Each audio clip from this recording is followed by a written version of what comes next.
మరి TDP party నుంచి ఏ నాయకుడు స్పందించింది? అసలు మీకేం అవసరం? టీడీపీలో అసలు మీ పాత్ర ఏంటి? ఒక నాయకుడా, లేకుంటే ప్రధాన అధికారియా, ఒక కార్యకర్తనా? అసలు ఏంటి మీరు టీడీపీలో మీ పాత్ర ఏంటి? అసలు తెలుగుదేశం పార్టీకి నేను నాయకుని కాదు, ప్రధాన కార్యదర్శి కాదు, ఒక కార్యకర్త, ఒక సామాన్య కార్యకర్త. చంద్రబాబు నాయుడు గారు కూడా ఒక పదవిలో ఉంటే పలానా పదవి అంటారు, లేకపోతే కనుక పలానా అధ్యక్షుడు అంటారు.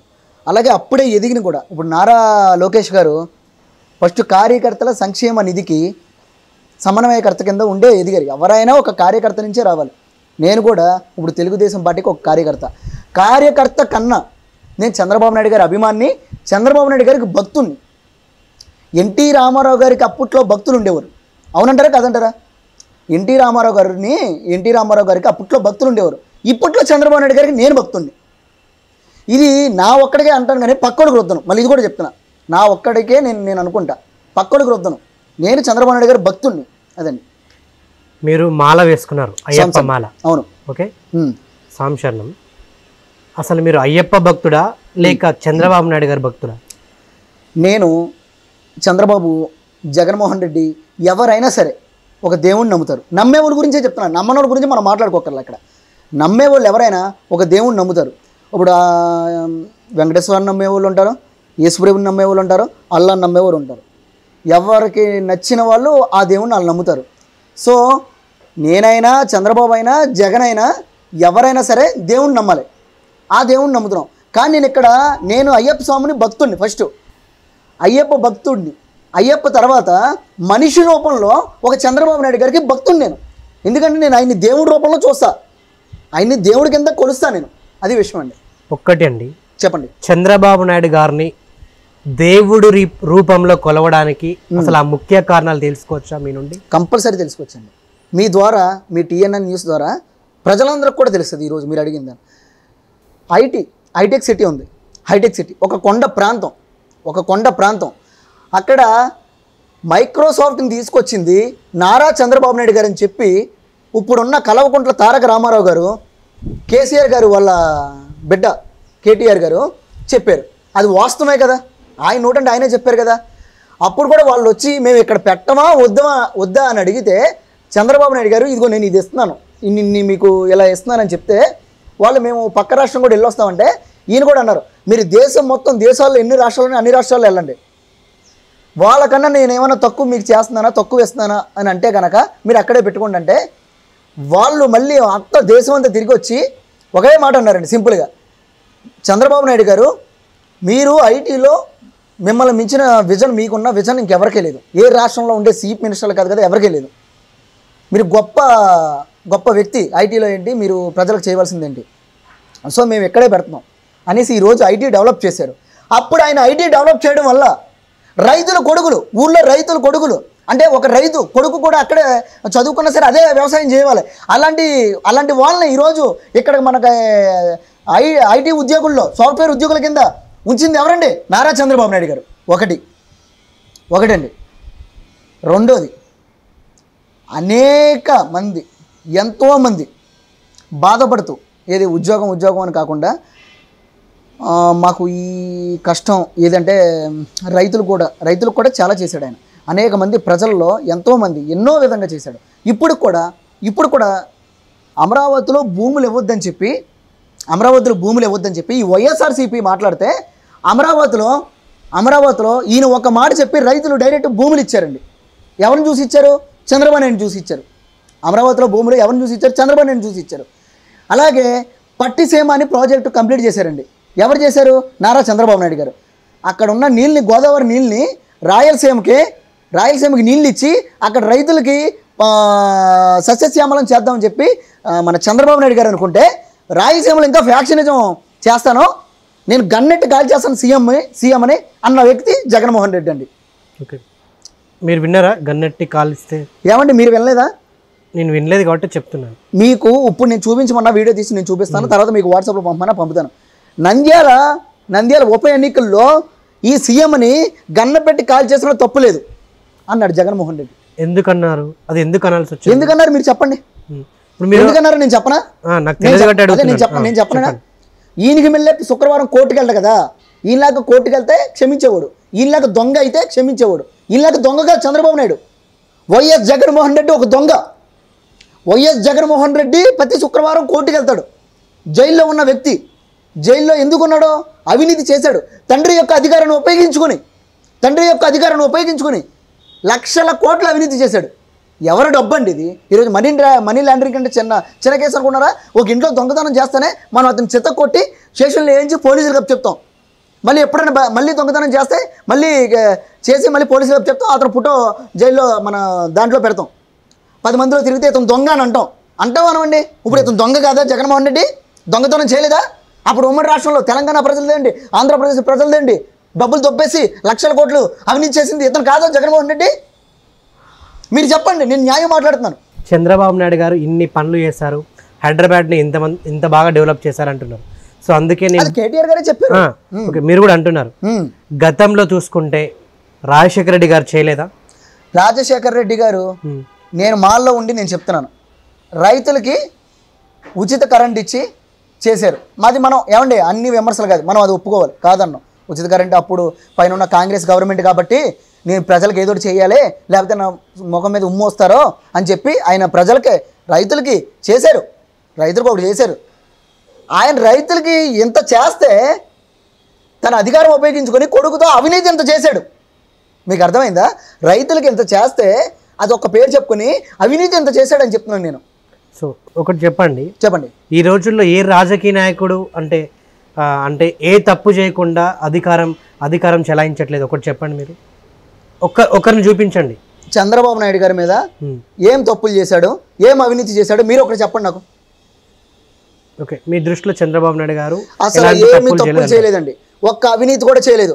రాజశేఖర రెడ్డి గారు గవర్నమెంట్లో ఉన్నప్పుడు 2004 నుంచి 2014 వరకు, అప్పట్లో మన ఇది డివైడ్ అవ్వకముందు కాంగ్రెసే కదా అధికారం. ఇక్కడ కాంగ్రెసే కదండి అధికారం. 22-23 కేసులు వేశారు ఆయన మీద.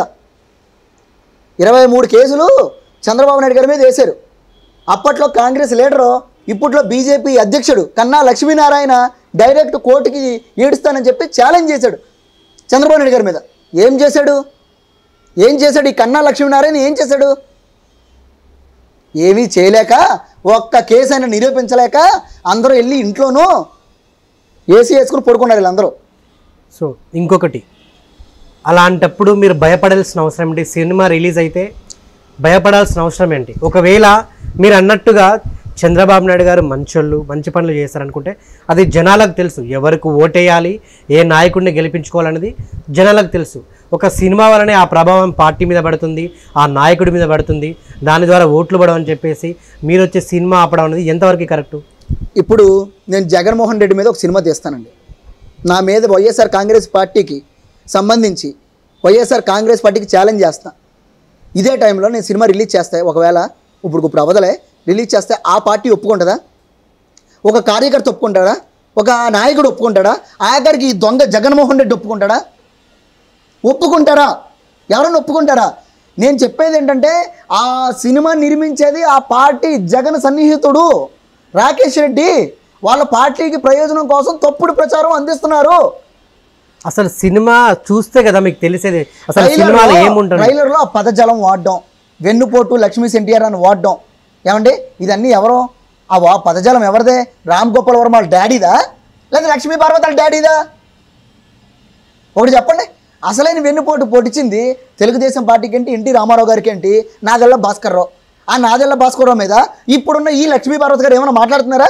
ఎన్టీఆర్ గారికి ఈవిడ ఎంత వెన్నుపోటు పడుతుంది? ఇప్పుడు మొన్న రిలీజ్ అయిన మహానాయకుల్లో కూడా నాదెళ్ల భాస్కర్రావు గారిని నెగిటివ్గా చూపించారు, మీరు వినే ఉంటారు. దాంట్లో విలన్ పాత్ర ఎవరిది? ఏమండి ఎవరిని చూపించారు? భాస్కర్రావు గారు. సో మరి ఆయన ఏమన్నా స్పందించారా? మీరు చూసారా? ఏమండి ఒక్క విషయం, ఆయన వెళ్ళలేదా? ఆయన స్పందించలేదా? కోర్టుకి ఇచ్చారా? ఏమండి ఆయన స్పందించేటప్పుడు ఆయన సెన్సార్ బోర్డుకి వెళ్ళాడు, ఆయన కంప్లైంట్ పెడతాడు, అన్ని చేశారు. మీరు అన్నట్టుగా వినండి, అప్పుడు ఎలక్షన్ కోడ్ లేదు. ఎన్టీఆర్ కథానాయకుడు వస్తున్నప్పుడు, ఎన్టీఆర్ మహానాయకుడు బాలకృష్ణ గారు రిలీజ్ చేస్తున్నప్పుడు ఎలక్షన్ కోడ్ లేదు. నేను ఇప్పుడు మీకు ఇంకో మాట చెప్తున్నా, ఎన్టీఆర్ కథానాయకుడు కానీ, ఎన్టీఆర్ మహానాయకుడు కానీ ఇప్పుడు ప్రజెంట్ థియేటర్లో ఉన్నా కానీ ఎలక్షన్ కోడ్కి అడ్డమే. నేను ఆ సినిమాలు కూడా తీయమంటా. నేను రూల్ ఫాలో అవ్వమంట. ఆల్రెడీ థియేటర్లో ఉంది, చాలా థియేటర్లో ఉన్నది, ఇంకా తీయచ్చు, తప్పేం లేదు. ఈ వైఎస్ఆర్ కాంగ్రెస్ పార్టీకి ఏమన్నా ఉంటే కనుక పెట్టుకోండి, తీయమని చెప్పండి, నాకు ఇబ్బంది ఏం లేదు. వాళ్ళు వ్యతిరేకిస్తలే కదా మీలా వైఎస్ఆర్ వాళ్ళు వ్యతిరేకించడానికి ఎటువంటి బయోపిక్లు లేదు. Election chief commissioner Sunil Arora point నేను ఫాలో అవుతున్నాను. సో నేను కంపల్సరీ నేను వ్యతిరేకిస్తాను. ఆ సినిమా నిర్మించేది ఎవరో, ఆ సినిమా నిర్మించింది ఎవరో, రాకేష్ రెడ్డి. సో వాళ్ళ ప్రచారం కోసం చేస్తున్నాడని నా అభిప్రాయం. సో దీని గురించి మనం ఎక్కువ మాట్లాడుకోకర్లా, కంపల్సరీ ఉంది. మీరు అన్నారు చంద్రబాబు నాయుడు గారు చాలా మంచి పనులు చేశారన్నాడు, అంటే ఆ ప్రభావం దీని పడుతుందానా ఇప్పుడు? ఏంటి లేదండి, సినిమా అప్పడానికి కారణం చంద్రబాబు నాయుడు గారు చేసిన మంచి పనుల వల్ల ఆయన సీఎం అవుతాడు. 2019 సీఎం చంద్రబాబు. నమ్మకం ఉంది కదా, నమ్మకం ప్రజలకు కూడా ఉంది కదా. కానీ నేనేమంటానంటే ఎల్లో ప్రజల్లో తప్పుడు సంకేతం ఇస్తున్నారు. శవ రాజకీయం చేసుకునే పార్టీ ఇది. శవం ఎక్కడ దొరుకుద్దా, రాజకీయం చేద్దాం అనే పార్టీ ఇది. ఒక్కటండి, ఎలక్షన్లు వస్తున్నాయంటే ఏ ప్రతిపక్ష పార్టీ అయినా ఏదో ఒకటి చేయాలని అనుకుంటారు. అందుకని ఏదో జరుగుతుంటండి అన్నంత మాత్రాన ఆ ప్రభావం వచ్చి పార్టీ మీద పడుతున్నది ఎంతవరకు కరెక్ట్? అంటే ఒక రకంగా మీరు చెప్పేది ఎలా ఉంది తెలుసా, నిజంగా చంద్రబాబు నాయుడు గారు అంటే గతంలో ఇలా చేశారేమో అని చెప్పేసి అనుమానాస్పద వ్యాఖ్యలు అనేది మాకు ఆలోచనాత్మకంగా వస్తుంది. మీకు ఆలోచన వచ్చడం రావడం ఓకే. ముందు 2 తేదీలు ప్రకటించారు, అప్పుడు నేను అడ్డొచ్చానా? రాలేదు కదా. అప్పుడు నేను అడ్డొచ్చానా? అప్పుడు సినిమా రిలీజ్ చేసుకోవచ్చు కదా. ఎందుకు రిలీజ్ చేయలేదు? దీనికి మీరు ఆన్సర్ చేయండి. డైరెక్ట్ రాకేష్ రెడ్డి నువ్వు ముందు ఒక నిమిషం మీ టీఎన్ఎన్ ద్వారా రాకేష్ రెడ్డికి, ఆ రామ్ గోపాల్ వర్మకు కూడా నేను ఒక మాట చెప్పదలుచుకున్నా. అయ్యా రాకేష్ రెడ్డి, రామ్ గోపాల్ వర్మ, ఒరే బాబు పెచ్చోడా, స్వామి శరణం, ఓరే పెచ్చోడా రామ్ గోపాల్ వర్మ, నీకు కూడా చెప్తున్నా. ఎందుకంటే ముందు 2 తేదీలు ప్రకటించావు, గుర్తుందా? ఎందుకు రిలీజ్ చేయలేదు? ఇప్పుడు ఈ ఎలక్షన్ కోడ్లో రిలీజ్ చేసి ఏం చేద్దాం అనుకుంటున్నావు? నువ్వు ఏం తప్పుడు ప్రచారం పంపిద్దాం అనుకుంటున్నావు? నువ్వు చేసే తప్పు. నేనేం చెప్తున్నానంటే 11వ తారీఖు వరకు ఎలక్షన్ కోడ్లో ఉన్నంతసేపు ఆపేసి 11వ తారీఖు సాయంకాలం రిలీజ్ చేసుకో, రాత్రి, లేకపోతే 12వ తారీఖు రిలీజ్ చేసుకో, లేదా రోడ్డు మీద తెరేసి 4 రమ్మని సినిమా చూపించుకో, మేము అడ్డం. ఇంకో విషయం ఏంటంటే ఇదే ఎలక్షన్ కోడ్ ఉన్నప్పుడు రోడ్డు పక్కన ఉన్న విగ్రహాలని గుడ్డలు పెట్టి కప్పేస్తున్నారు. ఎందుకు కప్పుతున్నారు సార్? ఎందుకు కప్పుతున్నారు? రోడ్డు పక్కన ఉన్న విగ్రహాలే కప్పుతుంటే ఇతను ఒక నాయకుడి మీద, తెలుగు రాష్ట్రాలు 2 రాష్ట్రాలకే సీఎంగా చేసిన నాయకుడి మీద, తెలుగుదేశం పార్టీ స్థాపించిన నాయకుడి మీద ఈయన సినిమా తీస్తానంటే ఎలా ఒప్పుకుంటాం? నేను నిజం వెనకాల ఉన్నాను సార్, న్యాయం నా వైపు ఉంటుందని నేను అనుకుంటున్నాను సార్. సింపుల్. ఇన్ని రోజులు స్పందించని మీరు సినిమా రిలీజ్ డేట్ అనౌన్స్ కాగానే ఎందుకు సోషల్ మీడియాలో హల్చల్ చేస్తున్నారు? ఏంటి? సోషల్ మీడియాలో హల్ చేయడం కాదు, మళ్ళీ మీరు అడిగిన క్వశ్చన్ నాది ఒకటే రిపీట్ అండి. ట్రైలర్ రిలీజ్ చేసినప్పుడు మీరు ఎందుకు స్పందించలేదు? నేను అదే చెప్తాను. నేను మళ్ళీ చెప్పాను మీ క్వశ్చన్. మీరు చెప్పిన దానికే సేమ్ క్వశ్చన్ అయిపోతుంది సార్. 2 సార్లు రిలీజ్ ప్రకటించినప్పుడు కూడా నేను బయటికి రాలేదు. 2 సార్లు అతను రిలీజ్ డేట్ ప్రకటించినప్పుడు కూడా నేను బయటికి రాలేదు. అప్పుడు కూడా ట్రైలర్ వచ్చింది కదా, అప్పుడు కూడా చూసినప్పుడు నేను బయటికి రాలేదు. ఇప్పుడు కూడా నేను ఏం చెప్తున్నానంటే సినిమాలో సీన్లు కట్ చేయమని నేను చెప్పట్లేదు, సినిమాని మొత్తానికి ఆపమంటలేదు. ఇప్పుడు నువ్వు తీయడం కరెక్ట్ కాదని చెప్తున్నా, ఇప్పుడు రిలీజ్ చేయడం నువ్వు కరెక్ట్ కాదని చెప్తున్నా. 11వ తారీఖు తర్వాత రిలీజ్ చేసుకో. నేను ఏ సీను కట్ చేయమంటలేదు, ఏమండి, ఏ సీను కట్ చేయమంటలేదు, అలాగే సినిమాని మొత్తానికి కూడా ఆపమంటలేదు. అది విషయం అండి. సినిమా రిలీజ్ అవుతే కనుక రేపటి పరిస్థితి ఏంటి? నేను కోర్టుకి వెళ్తానన్నాను సార్. సినిమా రిలీజ్ అయితేనా? సినిమా రిలీజ్ అయితే కనుక నేను ఆల్రెడీ సెన్సార్ బోర్డుకి కంప్లీట్ అవ్వడం జరిగింది. సెన్సార్ బోర్డు నాకు అనుకూలంగా చెప్పింది ఆల్రెడీ. సో ఇప్పుడు కానీ ఏదైనా చేస్తే కనుక నాకు ఒక ఇన్ఫర్మేషన్ కూడా తెలిసింది. విజయసాయి రెడ్డి అని చెప్పి వైఎస్ఆర్ కాంగ్రెస్ పార్టీ నేత ఆల్రెడీ సెన్సార్ బోర్డు చైర్మన్తో మాట్లాడుతున్నాడని తెలిసింది. సో వాళ్ళు డబ్బులు కొట్టి ఇంకోటి ఏదైనా చేసి సినిమా రిలీజ్ చేస్తే మాత్రం నేను కోర్టు వరకు వెళ్ళడం కాదు, ఎంత లెక్కైన న్యాయ పోరాటం చేస్తాను. నేను ఆల్రెడీ